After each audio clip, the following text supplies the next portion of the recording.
الحمدللہ آج درس قرآن کی نشست نمبر 350 ہے۔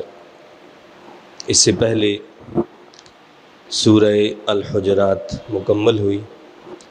آج انشاءاللہ تعالی سورہ قاف سے درس کا آغاز ہوگا۔ اللہ رب العزت کا ارشاد پاک ہے، اعوذ باللہ من الشیطان الرجیم، بسم اللہ الرحمن الرحیم، قاف والقرآن المجید۔ سورہ قاف یہ مکہ مکرمہ میں نازل ہوئی ہے۔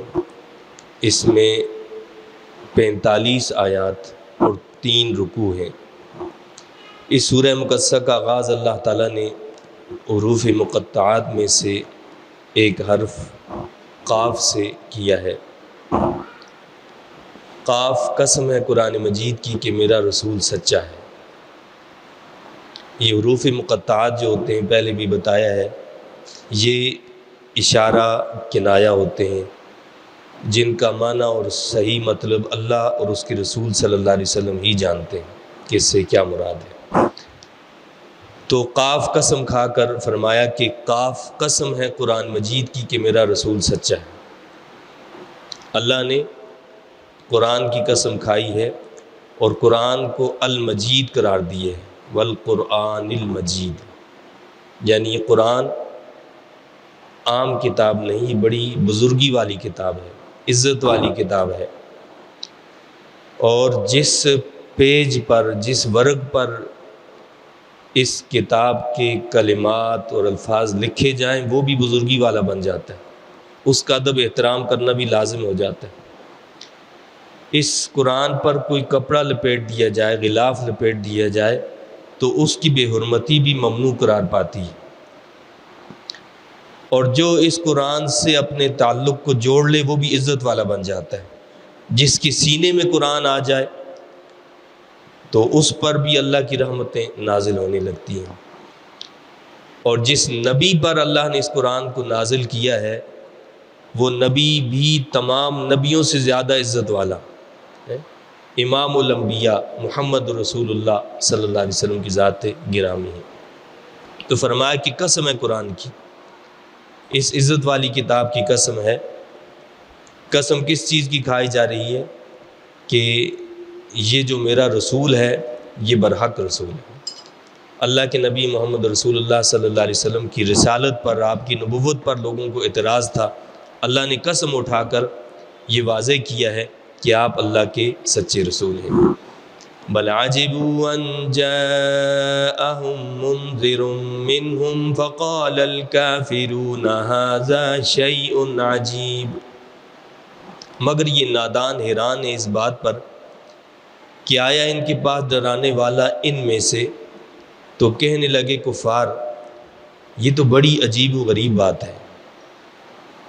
کفار کو حیرانگی اس بات پر تھی، اعتراض اس بات پر تھا کہ جی نبی اگر آنا ہی تھا تو کوئی فرشتہ ہوتا، کوئی جن ہوتا، کوئی اور مخلوق ہوتی تو ہم نبی مانتے۔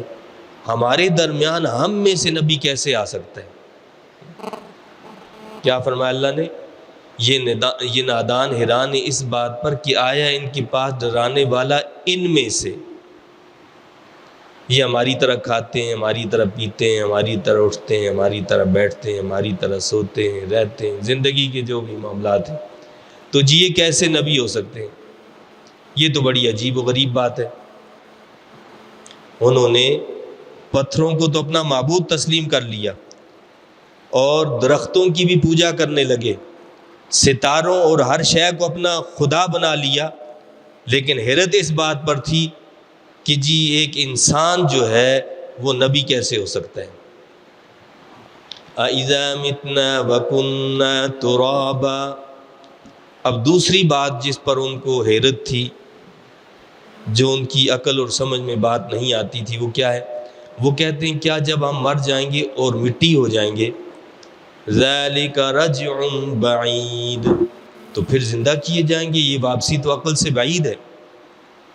یعنی پہلی بات تو یہ تعجب کہ جی انسانوں میں سے ہی نبی آئے، اور پھر دوسری بات کہتے ہیں جی وہ اس سے بھی زیادہ عجیب تر ہے، وہ یہ ہے کہ یہ کہتے ہیں کہ میں نبی ہوں، اور پھر یہ جو اگلی بات کہتے ہیں کہ جی انسان جب مر جائے گا، مٹی ہو جائے گا، اسے دوبارہ سے زندہ کیا جائے گا۔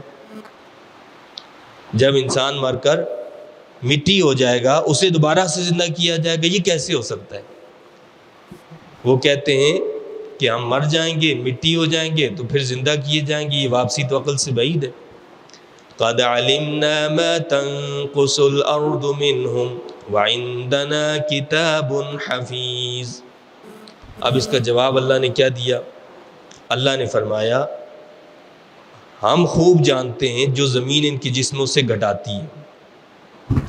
پہلی بات تو یہ بتائی کہ یہ بعید اور مشکل کام تو اس کے لیے ہو جس کو خبر نہ ہو، جس کو پتہ نہ ہو کہ بھائی کیا چیز گھٹی ہے، کیا کس چیز کا کیا ہوا ہے، کس کا کیا نہیں ہوا، لیکن جس کو پتہ ہو کہ کیا چیز کم ہوئی ہے اور وہ چیز کہاں پر ہے جو کم ہوئی ہے۔ تو اللہ نے فرمایا کہ ہم خوب جانتے ہیں جو زمین ان کی جسموں سے گھٹاتی ہے، اور ہمارے پاس ایک کتاب ہے جس میں سب کچھ محفوظ ہے۔ نہ صرف یہ کہ ہمیں علم ہے اس بات کا، اللہ فرماتا ہے کہ ہم نے تو کتاب کے اندر یہ ساری چیزیں پہلے سے لکھ رکھی ہیں۔ وہ کتاب کے لیے اس لیے نہیں ہے کہ نعوذ باللہ اللہ کو پتہ نہیں چلے گا، اللہ بھول جائے گا۔ کتاب میں تو اس لیے لکھا ہے، وہ لوح محفوظ ہے کہ جن فرشتوں کو حکم ہوتا ہے کہ یہ کام کرنے، وہ اس میں سے اس کے مطابق کر لیتے ہیں۔ اور علماء نے یہ بات بھی لکھی ہے کہ اللہ تعالیٰ اپنے نبیوں اور ولیوں میں سے جس کو چاہتا ہے وہ بھی اس کو پڑھ لیتا ہے۔ اپنے نبیوں اور ولیوں میں سے جس کو چاہتا ہے وہ بھی اس کتاب میں سے پڑھ لیتے ہیں۔ تو ہمارا رب اور خالق و مالک تو وہ ہے کہ جو سب کچھ جاننے والا ہے، کہ اگر انسان کے جسم کا کوئی حصہ گھٹا ہے، کم ہوا ہے، مٹی کے کس حصے میں موجود ہے، اللہ اس بات کو بھی جانتا ہے۔ ایک بات تو یہ معلوم ہوتی ہے کہ انسان جب مر جاتا ہے تو مرنے کے بعد اس کا جسم جو ہوتا ہے وہ ختم ہو جاتا ہے، مٹی بن جاتا ہے، انسان مٹی کے ساتھ مٹی بن جاتا ہے۔ ایک حدیث پاک ہے جس کا مفہوم یہ ہے کہ انسان کا جسم جو ہوتا ہے وہ مٹی بن جاتا ہے، سوائے ایک ہڈی کے۔ انسان کے جسم کے اندر ایک ہڈی ہے، سارا جسم مٹی ہو جائے گا لیکن وہ نہیں گلے گی، وہ اسی طرح اپنی جگہ برقرار رہے گی۔ عجب الذنب اس کو کہا جاتا ہے کہ یہ دم والی ہڈی جو ہے وہ انسان کی ختم نہیں ہوتی، وہ فنا نہیں ہوتی۔ یہ وہ ایک سسٹم ہے جسے آپ دیکھتے ہیں نا کہ طیارہ جو ہوتا ہے وہ تباہ ہو جاتا ہے، لیکن اس کے اندر ایک باکس ایسا موجود ہوتا ہے جو ساری خبر بتا دیتا ہے کہ بھائی یہ کیا واقعہ رونما ہوا، اس کے اندر وہ ساری ہسٹری محفوظ ہوتی ہے۔ تو اللہ پاک نے انسان کے جسم کے اندر ایک ایسی ہڈی رکھی ہے جو فنا نہیں ہوتی، وہ برقرار رہتی ہے، وہ گلتی نہیں ہے، وہ سڑتی نہیں ہے، وہ مٹی نہیں بنتی ہے۔ اسی کے اس پر اللہ تعالیٰ سب کو کھڑا کر دے گا، ہر انسان کو۔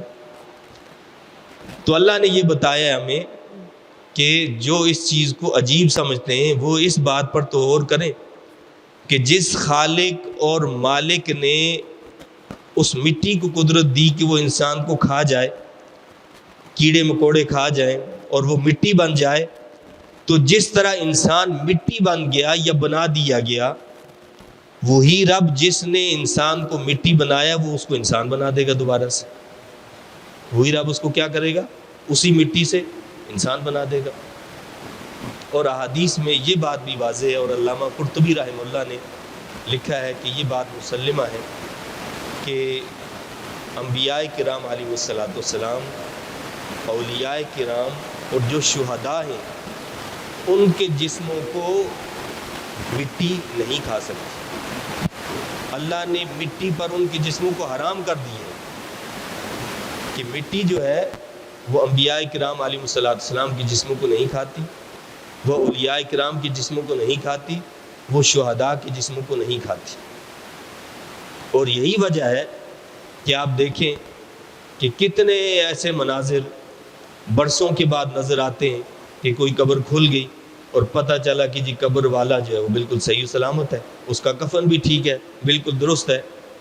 تو یہ اس بات کی علامت اور نشانی ہے کہ یہ اللہ کے مقبول بندے ہیں، کہ جن کے جسم کو مٹی نے نہیں کھایا اور ان کا جسم اسی طرح سلامت ہے۔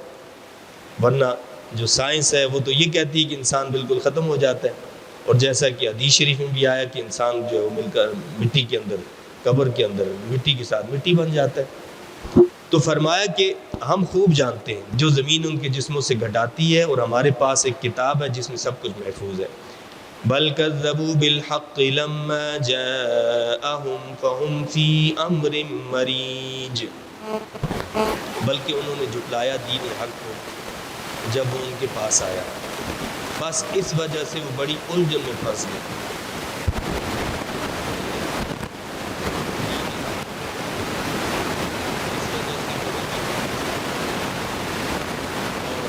کیسے جھٹلایا؟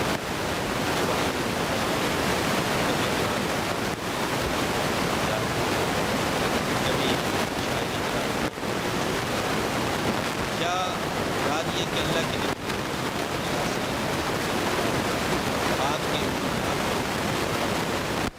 یہ ساری چیزیں اس میں شامل ہیں کہ انہوں نے جھٹلایا کیا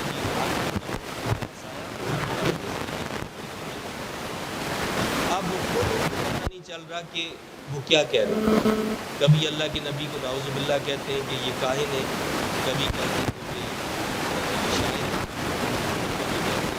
جادو کر دیا گیا ہے، کبھی کچھ اور کہتے ہیں، کبھی کچھ اور کہتے ہیں۔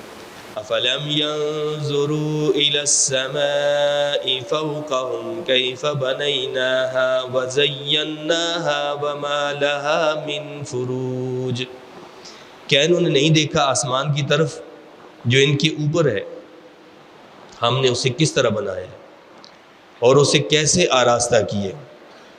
اللہ تعالیٰ انسان کو اس کائنات میں غور و فکر کی دعوت دیتا ہے کہ اس کائنات میں غور و فکر کرو، دیکھو، تو تم خود مانو گے کہ ایک خالق اور مالک ہے جس نے یہ سب کچھ بنایا ہے۔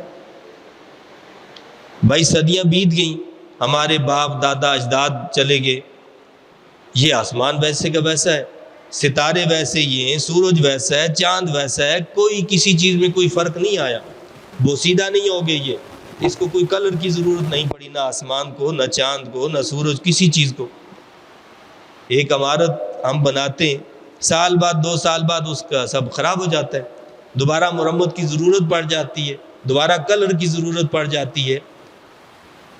تو اللہ نے جو نظام بنایا اس میں تو کوئی فرق ہی نہیں آیا، وہ تو ویسے ہی چمک رہا ہے، ویسے ہی دمک رہا ہے، اس میں ذرا بھی کمی، کمزوری بھی نہیں آئی، وہ کمزور بھی نہیں ہوا۔ ایسا نہیں کہ وہ سیدھا ہو گیا کہ جی گر جائے گا۔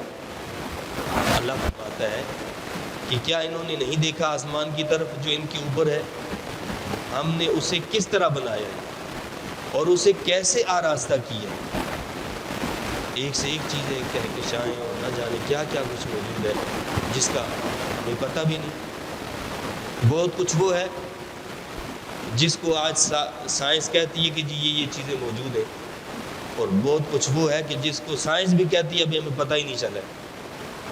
تو اللہ فرماتا ہے کہ اسے کیسے آراستہ کیا، اور اس میں کوئی شگاف نہیں، ما لہا من فروج، اس میں کوئی شگاف نہیں ہے۔ مقصد یہ کہ اس میں کوئی سوراخ نہیں ہے، کوئی دراڑ نہیں ہے، جو نقص والی چیز ہو اس کو کہا جاتا ہے فروج۔ یہ مطلب نہیں ہے کہ آسمان میں دروازے بھی نہیں ہیں، یہ قرآن سے ثابت ہے کہ آسمان میں دروازے ہیں۔ اللہ کے نبی صلی اللہ علیہ وسلم جب معراج پر تشریف لے گئے تو حدیث شریف میں کیا آتا ہے کہ پہلے آسمان کا دروازہ کھٹکھٹایا گیا، پھر پوچھا جی کون، اور پھر اس طرح پھر دوسرے کا، تیسرے، چوتھے، پانچویں، چھٹے، ساتویں کا، تو اس میں دروازے ہیں، لیکن یہاں جو بتایا گیا وہ کیا ہے کہ اس میں کوئی شگاف نہیں، کوئی دراڑ نہیں، کوئی نقص والی چیز موجود نہیں ہے۔ وَالْأَرْضَ مَدَدْنَاهَا وَأَلْقَيْنَا فِيهَا رَوَاسِيَ وَأَنبَتْنَا فِيهَا مِن كُلِّ زَوْجٍ بَهِيجٍ، اور زمین کو ہم نے پھیلا دیا اور جما دی اس پر بڑے بڑے پہاڑ۔ اب اللہ نے یہ بھی واضح کیا کہ زمین کو ہم نے پھیلا دی ہے لیکن اس زمین کو اگر پانی پر ایسے پھیلا دیا جاتا یہ خود پانی بن جاتی. بھائی مٹی ہو، مٹی پہ آپ پانی ڈالیں وہ تو خود پانی بن جائے. تو اللہ نے بتایا کہ زمین کو ہم نے پھیلایا ہے پانی کے اوپر، تو ایسے نہیں پھیلایا کہ وہ پانی بن جائے، اس کو اس طرح سے اس کے اوپر پھیلایا ہے.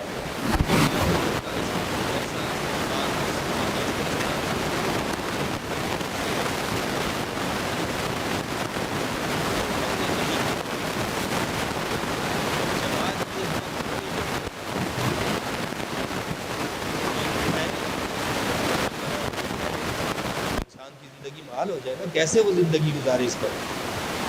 اس لیے اللہ تعالیٰ نے زمین کو ٹھہرانے کے لیے اس کی جو میخیں وہ پہاڑ ہیں، پہاڑوں کو اللہ نے اس کے اوپر گاڑ دیا تاکہ زمین اپنی جگہ پر رہے، وہ لڑکھڑائے نہ. اور اگا دی ہیں اس میں ہر قسم کی رونق افزا چیزیں. وَأَلْقَيْنَا فِيهَا رَوَاسِيَ وَأَنبَتْنَا فِيهَا مِن كُلِّ زَوْجٍ بَهِيجٍ. صرف اس پر جو ہے پہاڑ نہیں گاڑے گئے بلکہ ہر قسم کی رونق افزوز چیزوں کو اللہ نے اس پر اگا دی ہے، جس سے اس کی رونق میں اضافہ ہوتا ہے، جس میں سے اس کی جو یعنی زمین کا سبزہ ہے، زمین کا دیکھنا انسان کو خوشگوار لگتا ہے، یہ ساری چیزیں بھی ہیں. اور انسان کی ضروریات بھی اللہ نے اسی میں رکھی ہے. اور یہاں اللہ نے فرمایا کہ من کل زوج بہیج.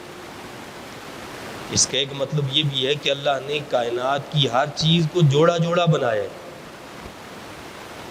حتیٰ کہ یہ درخت جو ہیں یہ بھی نر اور مادہ ہیں.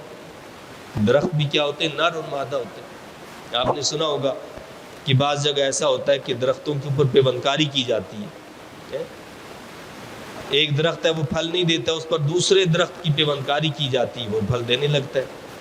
تو اس میں بھی نر اور مادہ ہے. اور آج سائنس بھی اس بات کو مانتی ہے، سائنس بھی اس بات کی تصدیق کرتی ہے، اور وہ یہ کہتی ہے کہ درخت بھی کیا کرتے ہیں، ایک دوسرے کو پیغام بھیجتے ہیں. درختوں کے ذریعے سے بھی، یہ جو ہوا کے ذریعے سے ان کا ایک دوسرے کو پیغام جاتا ہے. یہ بھی آپس میں گفتگو کرتے ہیں.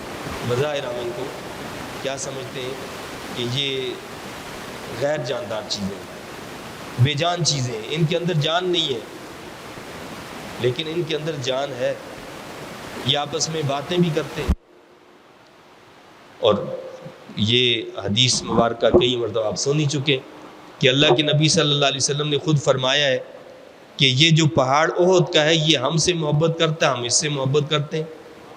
یعنی یہ پہاڑ جس کو ہم بے جان سمجھتے ہیں، اللہ کے نبی صلی اللہ علیہ وسلم کی احادیث تو یہ بتاتی ہیں وہ بھی بے جان نہیں ہے، اس کے اندر بھی ایک جان ہے.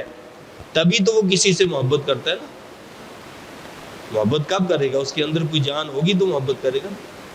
تو وہ محبت کرتا ہے ہم سے، ہم اس سے، ہم احد پہاڑ سے محبت کرتے ہیں.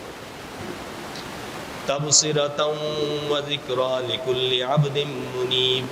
یہ آثار قدرت بصیرت افروز اور یاد دہانی ہیں ہر اس بندے کے لیے جو اپنے رب کی طرف آئے. یہ ساری چیزیں اللہ فرماتا ہے یہ بصیرت افروز ہیں اور نصیحتیں، یہ یاد دہانی ہے.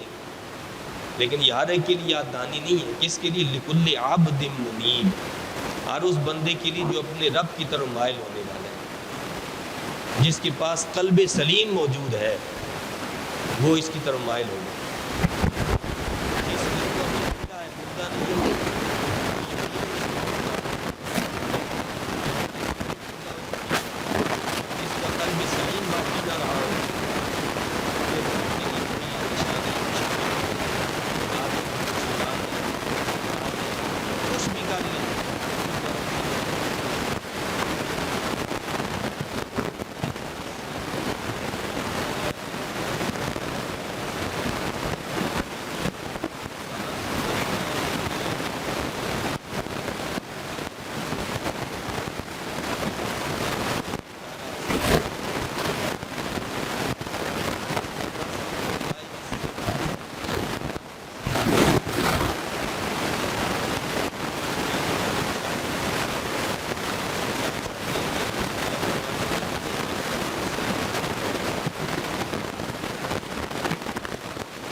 گچھے پھل سے گندے ہوتے ہیں۔ ویسے تو کھیت میں باغات میں یہ ساری چیزیں آ جاتی ہیں، لیکن کھجور کا یعنی اس کا مطلب یہ ہے کہ اللہ نے خاص اہمیت دی ہے، اس لیے الگ سے اس کا ذکر کیا۔ کیا فرمایا کہ کھجور کے لمبے لمبے درخت جن کے گچھے پھل سے گندے ہوئے ہوتے ہیں، رزقا للعباد واحیینا بہ بلدۃ میتا، بندوں کی روزی کے لیے، اور ہم نے زندہ کر دیا اس پانی سے مردہ شہر۔ اب یہ ساری چیزیں اللہ فرماتا ہے کہ یہ کیا ہے؟ بندوں کا رزق ہے، بندوں کے لیے رزق کے طور پر ہم نے ان چیزوں کو پیدا کیا ہے، اور اسی پانی سے ہم کیا کرتے ہیں؟ مردہ شہر کو زندہ کر دیتے ہیں۔ کذالک الخروج، یوں ہی روز محشر ان کا نکلنا ہوگا۔ اللہ نے مثال دے کر ہمیں سمجھایا ہے کہ وہ لوگ جن کی عقل اتنی موٹی ہے کہ ان کے دماغ میں کوئی بات نہیں آتی، یہ بات تو ان کے سامنے ہو رہی ہے صبح شام کہ خزاں کا موسم آتا ہے، ساری زمین مردہ ہو جاتی ہے، اور اس کی مردگی کے بعد اللہ بارش برساتا ہے، بہار آتی ہے، اور سب کچھ دوبارہ سے زندہ ہو جاتا ہے۔ اللہ فرماتا ہے اسی طرح ہم تمہیں زندہ کریں گے۔ یہ سمجھتا ہے نا کہ جی کیسے زندہ ہوں گے دوبارہ؟ اللہ فرماتا ہے ایسے ہی زندہ ہوں گے، جیسے تم زمین کو دیکھتے ہو نا کہ یہ مردہ ہو گئے، یہ درخت مردہ ہو گئے، جل گئے، خاک ہو گئے، اور بہار کے آتے یہ دوبارہ سے زندہ ہو جاتے ہیں، ایسے ہی اللہ فرماتا ہے کہ تمہیں بھی ہم اسی طرح زمین سے باہر نکالیں گے۔ کذبت قبلہم قوم نوح واصحاب الرس وثمود، حق کو جھٹلایا تھا ان اہل مکہ سے پہلے قوم نوح، اہل رس اور سمود نے۔ ٹھیک ہے، اہل رس یہ کون لوگ ہیں؟ یہ وہ لوگ ہیں کہ جنہوں نے اپنے نبی کو کنویں میں ڈال کر شہید کر دیا تھا، یا اس سے مراد وہ لوگ بھی لیے گئے ہیں کہ جو حضرت شعیب علیہ السلام کی قوم ہے، وہ بھی مراد لیے ہیں۔ بہرحال مفسرین کے حوالے سے مختلف اقوال ہیں۔ اللہ فرماتا ہے کہ جھٹلایا تھا ان اہل مکہ سے پہلے، یعنی یہ ان لوگوں کو بھی عبرت دلائی جا رہی ہے، اور اللہ اپنے نبی کو تسلی بھی دے رہا ہے کہ نبی پاک صلی اللہ علیہ وسلم آپ غم زدہ نہ ہو، یہ لوگ آپ کو جھٹلاتے ہیں، آپ کی نبوت کو نہیں مانتے، اس قرآن کو نہیں مانتے، تو آپ سے پہلے بھی جو نبی آئے لوگوں نے ان کو جھٹلایا ہے۔ کیا فرمایا؟ حق کو جھٹلایا تھا ان اہل مکہ سے پہلے قوم نوح، اہل رس اور سمود نے، وعاد وفرعون واخوان لوط، اور جھٹلایا تھا قوم عاد، فرعون اور قوم لوط نے بھی، واصحاب الایکۃ وقوم تبع، نیز ایکا کے باشندوں اور تبع کی قوم نے، ان سب نے کیا کیا تھا؟ اپنے نبیوں کو جھٹلایا تھا۔ کل کذب الرسل حق وعید، ان سب نے جھٹلایا تھا رسولوں کو، بس پورا ہو گیا ہمارا عذاب کا وعدہ۔ اہل مکہ جو مخاطب تھے ان کو تنبیہ کی جا رہی ہے کہ تم ان قوموں کے نام جانتے ہو، تم سے پہلے انہوں نے بھی جب اپنے نبیوں کو جھٹلایا تو ہم نے کیا کیا؟ ہم نے ان کو تباہ کر دیا۔ جنہوں نے رسولوں کو جھٹلایا ہم نے اپنا وعدہ پورا کیا، اگر تم بھی ایسا کرو گے، میرے نبی کو جھٹلاؤ گے، تو تمہارے ساتھ بھی ایسا ہوگا۔ افعینا بالخلق الاول، تو کیا ہم تھک گئے ہیں پہلی مرتبہ مخلوق کو پیدا کر کے؟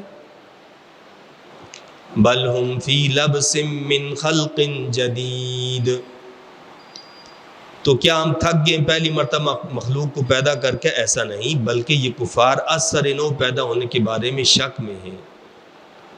اب اللہ نے بتایا ہے کہ انسان بڑا کم ظرف ہے، اس کی عقل محدود، اس کی ہر شے بڑی محدود ہوتی ہے، وہ ہر شے کو اپنے پیمانے پر ناپتا تولتا ہے۔ میں نے صبح سے کام کیا، میں تھک گیا ہوں، تو نعوذ باللہ اللہ بھی تھک جاتا ہے۔ اللہ فرماتا ہے کہ تو کیا ہم تھک گئے ہیں پہلی مرتبہ مخلوق پیدا کر کے؟ اب دوبارہ نہیں پیدا کر سکتے ہم، تھکاوٹ ہوگی ہمیں۔ اللہ ان ساری چیزوں سے پاک ہے۔ ہم لوگ اسی طرح سمجھتے ہیں نا، وہ کبھی بعض لوگوں کے ذہنوں میں یہ ہوتا ہے دعا کی جاتی ہے اور نام نہیں لیا تو سمجھتے ہیں کہ جی ہماری دعا ہوئی نہیں۔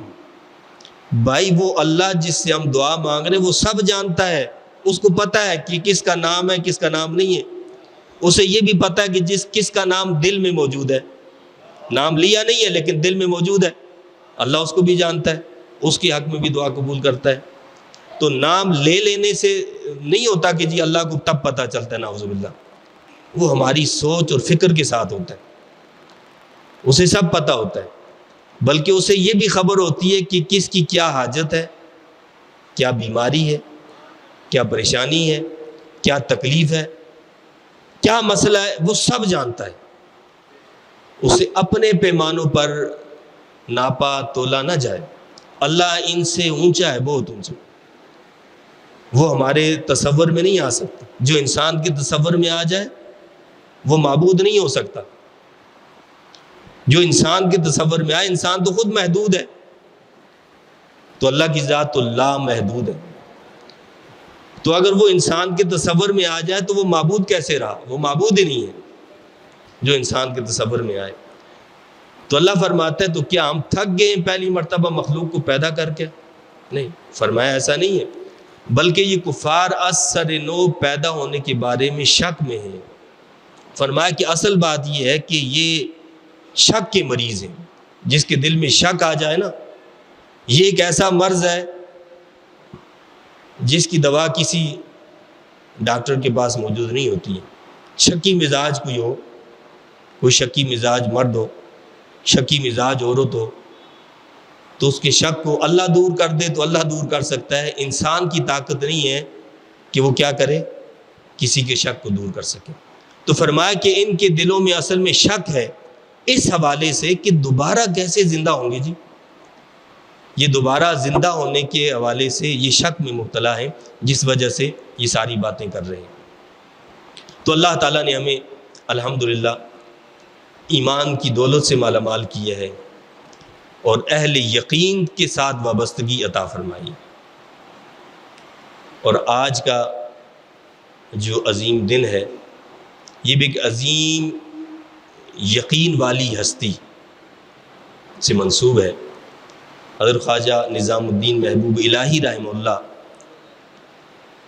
جو تھے وہ سلسلہ چشتیہ کے اکابر میں سے، حضرت بابا فرید الدین گنج شکر رحمۃ اللہ علیہ کے خاص خلیفہ ہیں، آپ کی مرید بھی اور خاص خلیفہ ہیں۔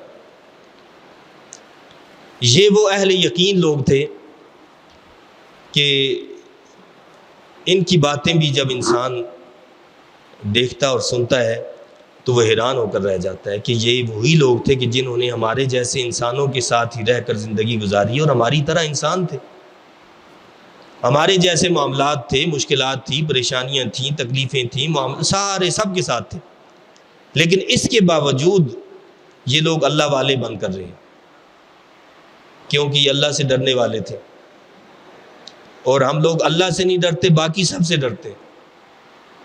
اور یقینی بات ہے کہ جس کے دل میں خوف خدا نہیں ہوگا، ہر ایک کا خوف اس کے دل میں ہوگا، اور جس کے دل میں خوف خدا ہوگا اس کے دل میں کسی کا کوئی خوف نہیں ہوگا۔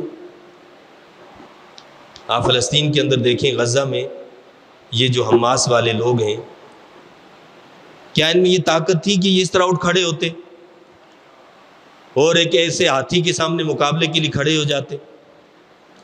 چمٹی کو یہ حق پہنچتا ہے کہ وہ ہاتھی کے سامنے کھڑی ہو جائے؟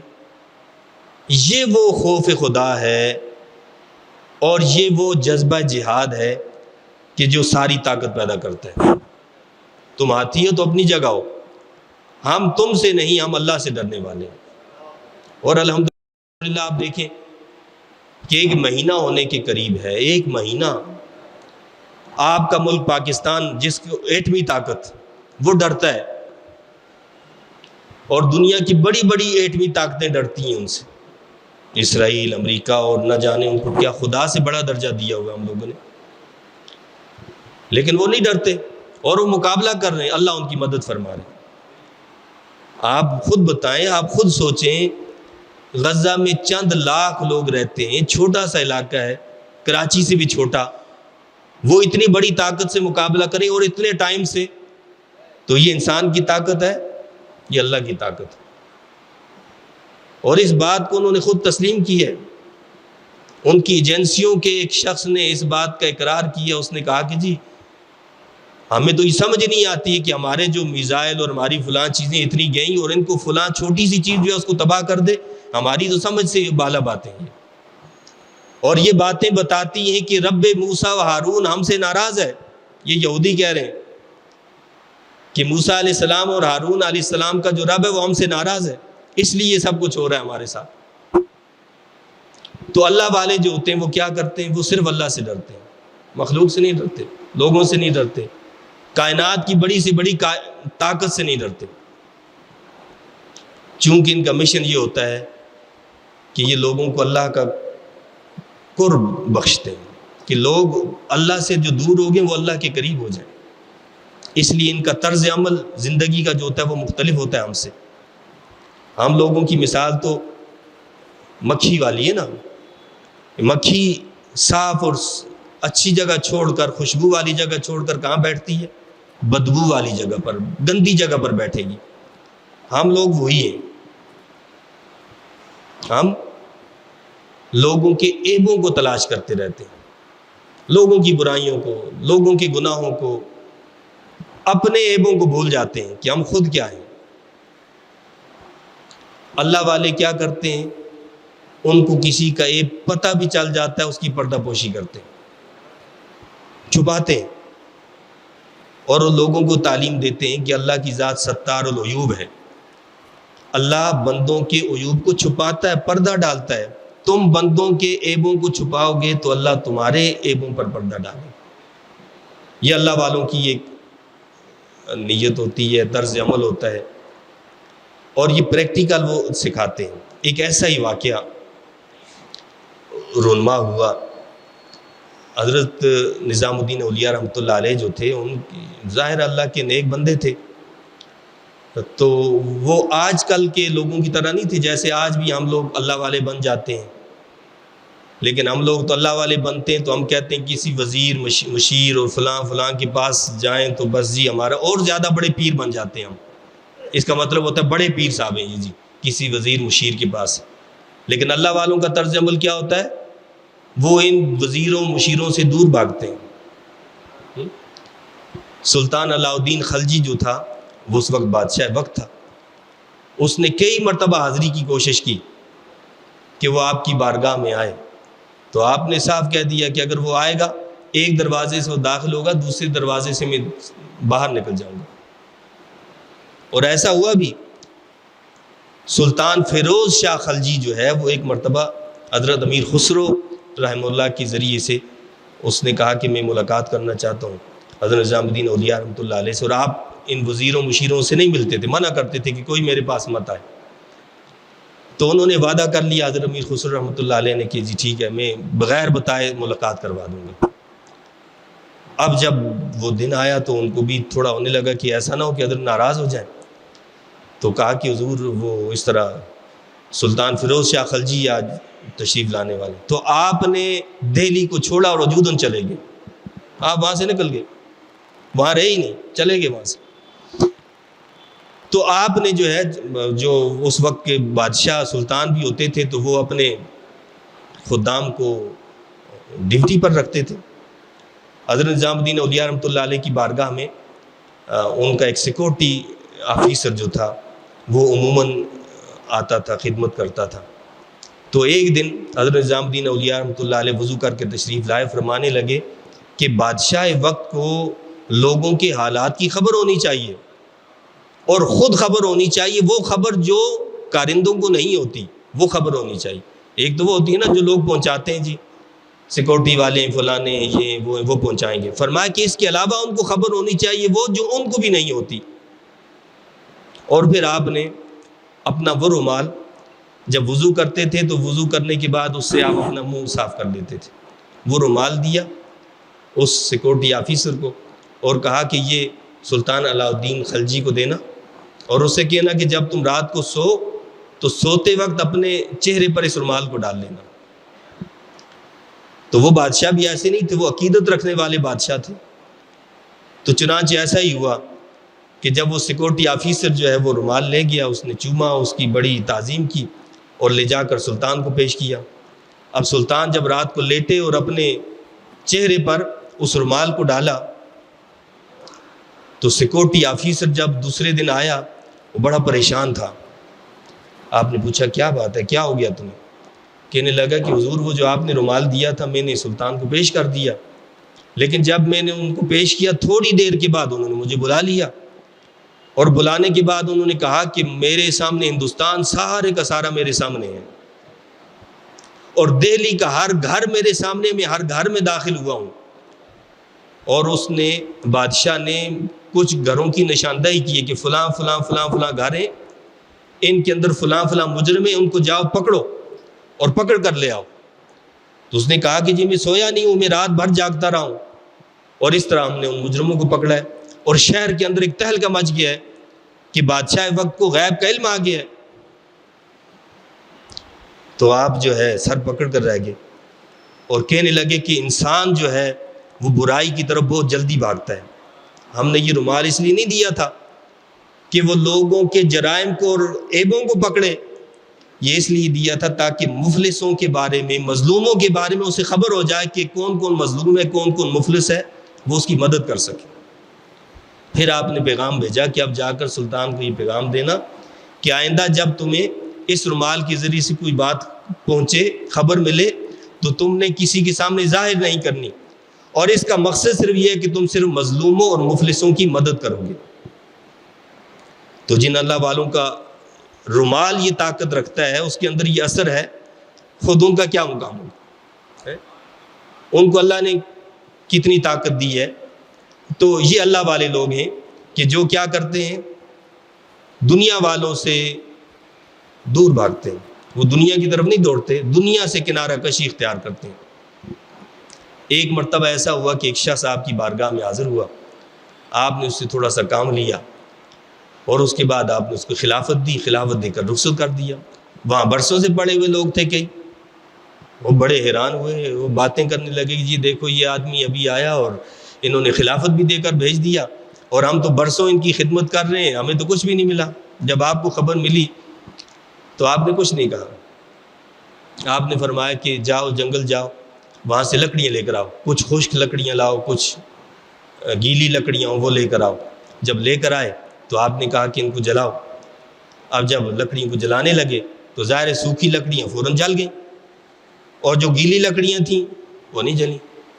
تو آپ نے فرمایا کہ بھائی مجھے یہ بتاؤ کہ اب یہ گیلی لکڑی نہیں جل رہی تو اس میں میرا کیا قصور ہے, اس میں میرا کیا قصور ہے. یہ جو شخص آیا تھا جس کو میں نے خلافت دے دی, یہ سوکھا ہوا تھا بالکل, بس اس کو صرف تیلی دکھانی تھی اور بس جلنا تھا. ہم نے اس کو تیلی دکھا دی, وہ خلافت دے دی اور چلا گیا, روشن ہو گیا. لیکن تم برسوں سے یہاں پڑے ہو, لیکن اس گیلی لکڑی کی طرح ہو, تم جلنا ہی نہیں چاہتے, تو ہم میں تمہیں کیسے جلا دوں گا. بھائی جلنے کے لیے بھی تو کچھ تقاضے ہوتے نا, وہ پورے نہیں ہوں گے تو کیسے ہوگا.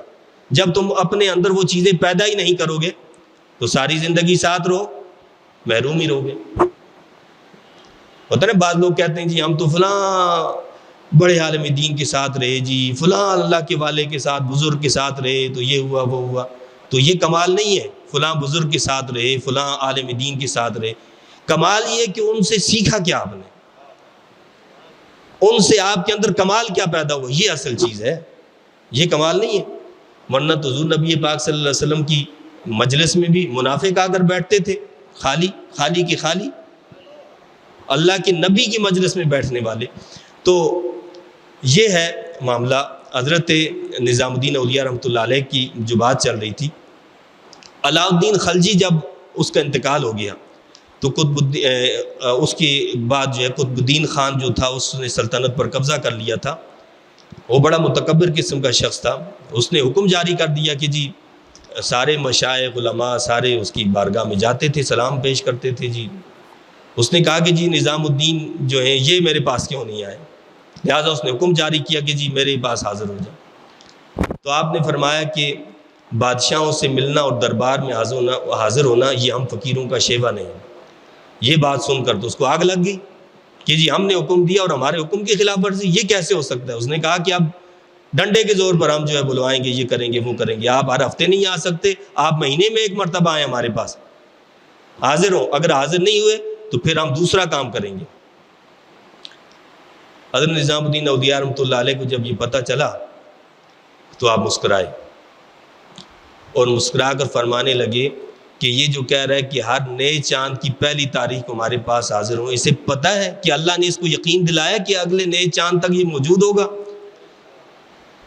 اور لکھا ہے کہ نئے چاند کو صرف 2 یا 4 دن باقی تھے، اسی اگلی رات اس قطب الدین کے اپنے پروردہ شخص نے، جس کو اس نے پالا پوسا تھا، اس نے اس کو قتل کر دیا، اور نئی چاند کی رات آنے سے پہلے اس دنیا سے وہ چلا گیا۔ یہ ہے اللہ والوں کی نظر کہ وہ کہاں تک دیکھتے ہیں، یہ اللہ کی عطا سے ان کو یہ سب عطا ہوتا ہے، اس لیے کہ وہ اللہ کی بات کو مانتے ہیں تو اللہ کیا کرتا ہے، اللہ ان کی بات کو پورا کرتا ہے۔ اللہ فرماتا ہے نا، حدیث قدسی ہے کہ میں ان کی آنکھ بن جاتا ہوں، میں ان کے ہاتھ بن جاتا ہوں، میں ان کے قدم بن جاتا ہوں۔ تو اس کا کیا مطلب ہوتا ہے؟ یعنی ان میں اللہ کی طرف سے خاص قدرت پیدا ہو جاتی ہے کہ وہ دور دور تک دیکھ لیتے ہیں، وہ حجابوں کے پیچھے دیکھ لیتے ہیں، وہ دور دور تک مدد کر سکتے ہیں۔ تو ان اللہ والوں سے اللہ نے ہمیں نسبت عطا فرمائی ہے، تو اس کا تقاضا یہ بھی ہے کہ ہم ان کے اعمال کردار کو اختیار بھی کریں، اور جس طرح انہوں نے زندگی گزاری خوف خدا رکھتے ہوئے، اللہ کا ڈر رکھتے ہوئے دل میں، اسی طرح ہم بھی خوف خدا رکھتے ہوئے اپنی زندگی بسر کریں۔ اللہ تعالیٰ مجھے آپ کو ہم سب کو ان تعلیمات پر عمل کی توفیق عطا فرمائے۔ آمین۔ وآخر دعوانا الحمد للہ رب العالمین۔